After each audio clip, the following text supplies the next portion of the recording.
வணக்கம். செம்ம காட்டுச்சா மார்க்கெட் கீழே உழுவுன்றது எதிர்பார்த்துட்டு இருக்கு. அட்லீஸ்ட் அடுத்த ஒரு 1 மந்த்துக்குள்ள உழுவும், வெரி ஷார்ட்லி, டைம் சொல்ல தெரியல. அண்ட் இவ்வளோ சீக்கிரம் இவ்வளோ பெரிய கரெக்ஷன் வரும்ன்றது எதிர்பார்க்கல. பட் 23,600 ஒரு இம்பார்ட்டன்ட் லெவல்ன்றது மார்க் பண்ணுறேன். இன்னைக்கு என்ன பேசிஸில் அந்த இதெல்லாம் நான் சொன்னேன். எலியட்ஸ் வேவ் எவ்வளோ தூரம் இம்பார்ட்டன்ஸ் கொடுக்குது, கேனில் டைம் அண்ட் ப்ரைஸ் ஸ்கொயரிங்னும் அது எவ்வளோ தூரம் இம்பார்ட்டன்ஸ் கொடுக்குது, அண்ட் லெவல்ஸ் இது வந்து டே சார்ட்டாக இருக்கட்டும் இல்லை வீக்லி சார்ட்டாக இருக்கட்டும், எல்லா லெவல்ஸ்லையுமே வந்து எந்த அளவுக்கு வந்து ஃபிபனாச்சி ஆகட்டும் இல்லை எலியட்ஸ் வேவ் ஆகட்டும் இல்லை கேன் ஆகட்டும், இது எல்லாமே வந்து எந்த அளவுக்கு வந்து இம்பார்ட்டன்ட் லெவல்ஸ் வந்து மார்க் பண்ணி கொடுக்குதுன்றது பார்க்கலாம். ஓகே, இன்னைக்கு வந்து நீங்கள் வந்து காரணம் சொல்லலாம், பிஜேபி தோந்துருச்சு அதனால மார்க்கெட் இவ்வளோ பெருசு கீழே விழுந்துச்சு ஒன்று. ரெண்டாவது, ஏன் காங்கிரஸோ இல்லை எதிர்கட்சியெல்லாம் வந்து நாடு நடத்த மாட்டாங்களா? ரைட், எல்லாருமே வந்து சொன்னாங்க economy was very better in Congress ஆட்சியில். பேசிக்காக வந்து ஹங் பார்லிமெண்ட் வருமான்றது ஒரு சின்ன சந்தேகம். ஆல்மோஸ்ட் பிஜேபி லெட் என்டிஏ வந்து பெரிய லெவலில் வந்து அட்லீஸ்ட் ஒரு அரௌண்ட் 300 சீட்ஸ் வந்து வின் பண்ணிடுவாங்க. 295 சீட்ஸ் வந்து வந்திருக்கு. And India alliance INDIA alliance வந்து ஆல்மோஸ்ட் 235 இது வந்திருக்கு. அரௌண்ட் 2 o'clock இருக்காது, 1:30 பக்கமாக இருக்கும். மார்க்கெட் ரிகவரி ஆகிட்டு இருந்துச்சு, நல்ல ஸ்மார்ட் ரிகவரி இருந்துச்சு. ஆல்மோஸ்ட் 1600-1700 பாயிண்ட்ஸ் மைனஸ் போயிட்டு ஆல்மோஸ்ட் 1000 பக்கமாக வந்து வந்துச்சு. சரி, ரிகவர் ஆகிடும் சின்ஸ் பிஜேபி வந்து கவர்மெண்ட் ஃபார்ம் பண்ணுதுன்றது, கோலிஷன் கவர்மெண்ட்டாக இருக்குன்றது. இதுக்கு நடுப்புற வந்து ஒரு ஃபோன் கால், ரைட், சரத்பவார் வந்து நாயுடுவையும் பீகார் சிஎம் நிதிஷ்குமார் இவங்க 2 பேர்த்துக்குமே கால் பண்ணி நீ தான் பிஎம், நீ தான் டெப்டி பிஎம்ன்ற மாதிரி ஒரு ஆஃபர் கொடுத்ததாக ஒரு செய்தி வந்துச்சு. இது வந்து நெய்தர் இட் வாஸ் கன்ஃபார்ம் நார் இட் வாஸ் டினைட். அண்ட் இது வந்து தெலுங்கு தேசம் பார்ட்டியோட சில முக்கியமான நபர்கிட்ட கேட்டப்ப பார்த்துக்கலாம், இப்போதைக்கு வந்து we are in a celebration mode with respect to ஆந்திரான்ற மாதிரி சொல்லி முடிச்சுட்டாங்க. இது நடக்குமா, நடக்கிறதுக்கு வாய்ப்புகள் இருக்கா சொல்ல முடியாது. ஏன்னு சொன்னால் இவ்வளோ பெரிய அலைன்ஸில், ரைட், அலைன்ஸில் ஆல்மோஸ்ட் அபவுட் 22 பார்ட்டிஸ் இருக்கிறாங்க. அண்ட் சந்திரபாபு நாயுடு வந்து ஒரு 15 சீட்ஸ் வச்சிருக்கிறாரு, நிதிஷ்குமார் ஒரு 15 சீட்ஸ் அப்ராக்சிமேட்லி, ரைட். அண்ட் 15 சீட்ஸை வச்சுட்டு பிஎம்ஆ உட்கார்ந்தால் என்ன நடக்கும்ன்றது தே நோ. 2 பேருமே வந்து ஒரு சீனியர் பொலிட்டீஷியன்ஸ் அண்ட் ரேங்கிங்கில் இருக்கிறவங்க. காங்கிரஸ் ஆகட்டும் ஆல்மோஸ்ட் 100 சீட்ஸ் வச்சிருக்கிறாங்க, அகிலேஷ் ஆகட்டும், டிஎம்கே இன் பர்டிகுலர் ஆகட்டும், இவங்களாம் வந்து ப்ளம் போஸ்டிங்ஸ் வந்து கேட்பாங்க.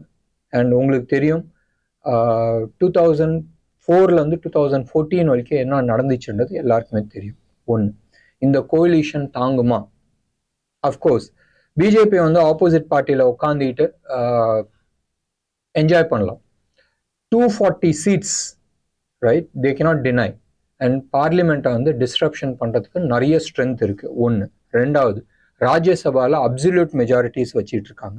ஸோ அப்போனா என்ன ஆகுன்றது நினச்சி பாருங்கள். இந்த கோலிஷன் வந்துச்சுனால் ஹவு த எக்கானமி வில் பின்றது யோசனை பண்ணி பாருங்கள். ஒன்று. ரெண்டாவது, இப்போ பிஜேபி ஃபார்ம் பண்ணுது, ஸ்டில் எதிர்கட்சின்றது பயங்கர ஸ்ட்ராங்காக இருக்கும். And you have people from so many parties. And இவ்வளோ தூரம் ஜெயிச்சு வந்தது வந்து ஒரு பெரிய சாதனையாக வந்து பார்த்துட்டு இருப்பாங்க. அஃப்கோர்ஸ் இட் இஸ் அ சாதனை. சரி, மார்க்கெட்டை பொறுத்த வரைக்கும், சார்ட்டை பொறுத்த வரைக்கும் நம்ம பார்த்துக்கலாம். இப்போ நீங்கள் பார்த்துட்டு இருக்கிறது வந்து ஆட்டோமேட்டட் எலியட்ஸ் வேவ் நான் போட்டிருக்கேன். இது வந்து நிஃப்டியோட டே சார்ட். வீக்லி சார்ட்லையும் இப்படி தான் இருக்கும் ஆல்மோஸ்ட். நான் அடிக்கடி சொல்லிட்டு இருப்பேன் தெரியுமா, வேவ் 5 வந்து பயங்கர பவர்ஃபுல்லாக இருக்கும். அண்ட் வேவ் 5 முடிஞ்சோடனே கீழே உழுவுறது வந்து அப்படி உழுவுன்றது. எப்பயுமே வந்து கேர்ஃபுல்லாக இருக்கணுன்றதுக்கு இது வந்து ஒன் ஆஃப் த ரீசன்ஸ். நீங்கள் வந்து எடுத்து பார்த்தீங்கன்னா நேற்று வந்து வேவ் 5 மார்க் ஆகிருக்கு அண்ட் அங்கேருந்து கீழே விழுந்துருக்கு. அண்ட் இது வந்து நான் தான் போட்டிருக்கேன்னு சொன்னால் it's automated thing. So softwares mark பண்ணுது, இல்லை நான் பண்ணுறதுக்கு எந்த விதமான வேலையும் கிடையாது. அண்ட் இது வந்து எந்த லெவல்ன்றது நம்ம எடுத்துக்கிட்டோம்னு சொன்னால் ஃபிபனாச்சி லெவல் நான் வந்து போடுறேன். ஆல்மோஸ்ட் ரைட், நேத்தோட ஹை நீங்கள் எடுத்துக்கிட்டீங்கன்னு சொன்னால் அரௌண்ட் 23,800 பக்கமாக இருந்துச்சு, ரைட்.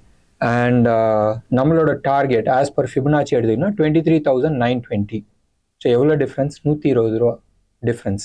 அண்ட் என்ன லெவலில் நீங்கள் எடுத்துக்கிட்டீங்கன்னு சொன்னால் கீழே 15,300, மேலே 24,000.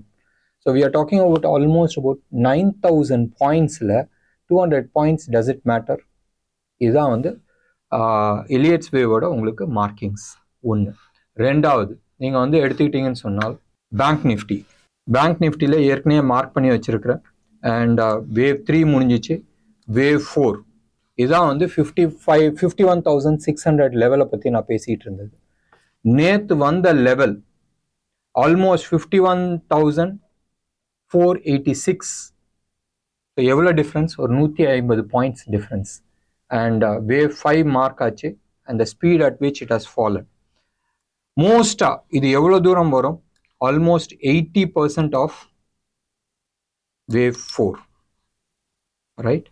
ஸோ வேவ் 4 இதுதான் வந்து வேவ் 4ன்னு நம்ம எடுத்துக்கிட்டோம்னு சொன்னால், ரைட், ஆல்மோஸ்ட் 80% வரைக்கும் வரதுக்கான வாய்ப்புகள் உண்டு. இது வந்து நிறைய ஸ்டாக்ஸில் வந்து ஆல்மோஸ்ட் இதே பேட்டர்ன் தான் வந்து உங்களுக்கு கொடுத்துருக்கு. இது வந்து ரிலையன்ஸ் எடுத்துக்கோங்க. ரிலையன்ஸை பொறுத்த வரைக்கும் wave 5, ICICI wave 5, Bharti Airtel wave 5, Axis Bank wave 3 முடிச்சு வேவ் 4 கரெக்ஷன்ஸில் வந்துட்டு இருக்கு. LNT perfect example of Elliott's wave. Wave 5 முடிச்சோடனே the speed at which it is falling almost 80% ரெண்டு ட்ரேடிங் டேஸில். வேவ் 5 வந்து எந்த அளவுக்கு ஃபாஸ்ட்டாக மேலே மூவ் ஆகுதோ அந்த இதோட ஃபாஸ்ட்டாக டபுள் ஸ்பீடாக உங்களுக்கு வந்து எலியட்ஸ் வேவ் 5 முடிஞ்சோடனே கீழே வருது. அண்ட் எப்பயுமே ஆஸ் அ ட்ரேடர் இது வந்து ரொம்ப ரொம்ப இம்பார்ட்டண்ட்டான லெவல். இது வந்து not just on day chart, monthly சார்ட்லேயும் நிறைய சார்ட்ஸ் இந்த லெவலை தான் மார்க் பண்ணியிருக்கு. இதனால தான் நான் வந்து பேனிக் ஆனது. மிக விரைவில் பெரிய ஃபால் இருக்கு, தயவு செஞ்சு ஸ்டாப் லாஸ் மெயின்டைன் பண்ணுங்க. அது நேற்று வீடியோலையும் நான் சொன்னேன், முந்தா நேற்று வீடியோலையும் நான் சொன்னேன். வெயிட் பண்ணுங்க, பார்த்துக்கலாம், அர்ஜென்ட் படாதீங்க. ஒன்று. ரெண்டாவது, என்னோட தேர்ஸ்டே வீடியோ, ஃப்ரைடே வீடியோவில் நான் சொன்னேன் 23,600 கண்ணுக்கு தெரியுது, 51,600 500 அது கண்ணுக்கு தெரியுது பேங்க் நிஃப்டியை பொறுத்த வரைக்கும். அண்ட் அந்த லெவலை தாண்டினதுக்கு அப்புறமா வெயிட் பண்ணலாம். நேற்று வீடியோலையும் நான் வந்து சொன்னது வந்து வெயிட் பண்ணலாம்.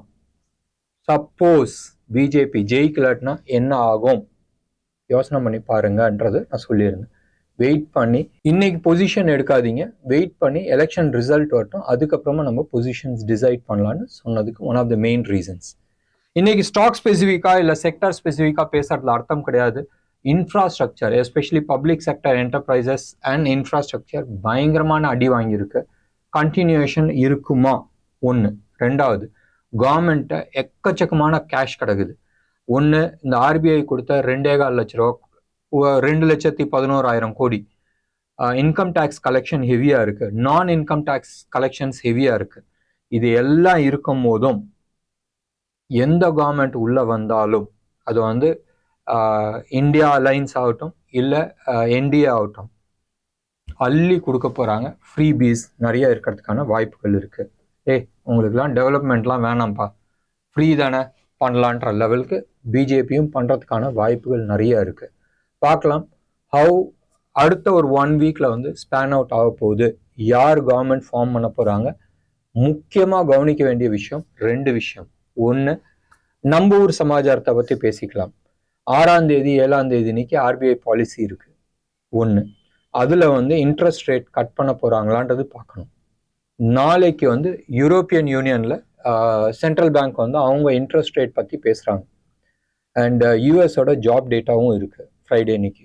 ஸோ இது எல்லாமே வந்து மார்க்கெட்டில் வந்து வேஸ் கொடுக்கறதுக்கு சான்சஸ் நிறைய இருக்குது. இப்போதைக்கு இந்தியாவுக்கு அட்வான்டேஜ், மேஜர் அட்வான்டேஜ் என்னதுன்னு சொன்னால், க்ரூடு ஆல்மோஸ்ட் கிராஷ் ஆயிடுச்சுன்னு சொல்லலாம். முந்தா நேற்று வரைக்கும் ஆல்மோஸ்ட் 83-84 லெவலில் இருந்துச்சு. அண்ட் இன்னைக்கு ரைட் நவ் வந்து இப்பயும் வந்து இங்கே எடுத்துக்கிட்டீங்கன்னு சொன்னால் அது வந்து நெகட்டிவ் ஜோன்ல தான் ஆல்மோஸ்ட் ட்ரேட் ஆயிட்டு இருக்கு. எவ்வளவு தூரம் நெகட்டிவ் சொன்னால் க்ளோஸ் டு அபவுட் 1.5% வந்து டவுன் சைட்ல இருக்கு. க்ளோஸ் டு அபவுட் நம்ம பிரெண்ட் க்ரூட் வாங்குறது வந்து 7690 ரேஞ்சில் வந்து ட்ரேட் ஆயிட்டு இருக்கு. இது பாசிட்டிவ். இந்தியா ஸ்பெசிஃபிக்கா நம்ம எடுத்துக்கிட்டாலும் பாசிட்டிவ். இந்தியாவுக்கு நெகட்டிவ் என்னதுன்னு சொன்னால் ருப்பி வந்து இன்னைக்கு இன்ட்ரா டேல வந்து நியூ லைஃப் டைம் லோ பண்ணுச்சு. 83.65 இந்த லெவல் வரைக்கும் வந்துச்சு. க்ளோஸ் ஆகும்போது 83.50 லெவலில் க்ளோஸ் ஆச்சு. இன்டர்நேஷ்னல் கோல்டு லெவல் கீழே விழுந்திருந்தாலும் இந்தியாவில் வந்து எந்த விதமான மாற்றம் வராது. காரணம் ருப்பி டிப்ரிஷியேட் ஆனது தான்.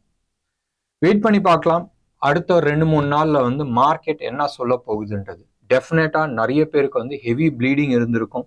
அண்ட் வேவ் டே சார்ட் ஆகட்டும் இல்லை வீக்லி சார்ட் ஆகட்டும், வேவ் 5 முடிச்சுட்டு கீழே ஏ கீழே வரும், பி மேலே போயிட்டு சி இன்னையோட லோ வந்து உடைச்சாகணும். இதான் வந்து பேட்டர்ன், ஏபிசி பேட்டர்ன் வரும். இந்த ஏபிசி பேட்டர்ன் முடிச்சதுக்கு தான் ஃபர்தர் என்ன பண்ண போகுது மார்க்கெட்ன்றது பார்க்கணும். 1 2 இது ஏபிசி முடிக்காத ரைட் வேவ் 1 2 3 4 5 டவுன் சைடில் போட்டால் என்ன ஆக போகுதுன்றது பார்க்கணும். இல்லை எலியட்ஸ் வேவ்ல இது வந்து வீக்லி கரெக்ஷன் டெய்லி கரெக்ஷன் இல்லாத மந்த்லி கரெக்ஷன் சொன்னால் பயங்கர பெயின்ஃபுல்லாக இருக்கும். க்ளோஸ் டு அபவுட் 8-9 மந்த்ஸ் வந்து பெயின் இருக்கிறதுக்கான வாய்ப்புகள் உண்டு. ஸோ இதெல்லாமே மனசில் வச்சுங்க. அடுத்த 2-3 நாளில் வந்து நம்ம டிசைட் பண்ணலாம். என்ன நேர்களே, இன்னைக்கு ப்ரோக்ராம் உங்களுக்கு பிடிச்சிருந்துச்சுன்னா லைக் பண்ணுங்கள், ஷேர் பண்ணுங்கள். டெஃபினட்டாக உங்களோட கமெண்ட் பாக்ஸில் கொடுங்க. நன்றி, வணக்கம்.